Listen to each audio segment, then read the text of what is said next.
Hello, friends. Apparently, I only do videos every, I don't know, 5 or 6 months and when I'm very inspired. So here we are doing one finally again. And I'm inspired by Taylor Swift and the parallels that I'm seeing between her career and that of regular folks like me and maybe you, depending on who you are. You might be famous and extraordinarily rich and an entertainer. Cool. I'm not. So I'm mostly talking to other people like myself who have careers that they love, jobs that they love, things they do, and also are kind of not that famous and we're just regular people. That's who I'm talking to because that is the experience that I have.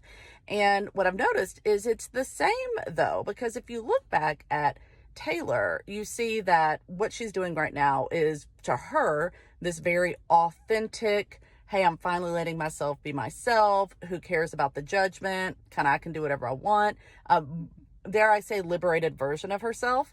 And we each have that too, but it happens in phases, just like it happened with phases with her. And with each of her albums that she's released over the however many years since she's 15 or 16, they have been what to her is her most authentic version that she could offer up at that point in time.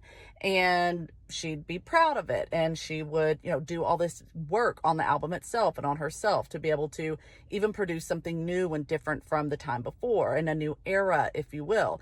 And we're just like that too. Well, I'm just like that too. I think other people are as well, where we change, we get new roles, we have new things that we're setting our sights on. Maybe we even want to switch industries, become like business owners and move from corporate to business ownership, or move from business ownership to corporate, or whatever the case may be, different types of role, different functions. And all of that requires this evolution, and it doesn't happen overnight. And there are going to be eras of it. And for us at that time, it's going to feel like this is like the biggest, boldest era. And then a few years later, we're going to look back and be like, wow, well, that was the biggest, boldest era I was capable of at that time.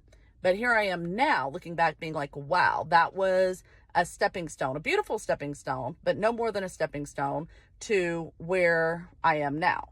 And so what I'm taking from this is learn to enjoy the eras a little bit more. Yes, as people who care a lot about where we're going, what we're doing, always having a strategy for the what's next. Again, that's kind of how my brain works. I think a lot of people that I talk to are pretty similar to that. We can keep that mindset of this strategy. What are we doing next? Where are we going? Let's make a plan. And we can enjoy the progress we've made at the same time. We can be like, wow, look at how far I've come. Look at what it's taken to get me here. Look at what I'm able to do, the impact I'm able to have while I'm doing what I'm doing, even while already setting our sights on something else. So that's what this most recent stuff with Taylor coming out has had me thinking about, was the parallels of the regular person, multi-billionaire. I don't know if she's a multi-billionaire. I don't know. Maybe a billionaire, or maybe she's only millions.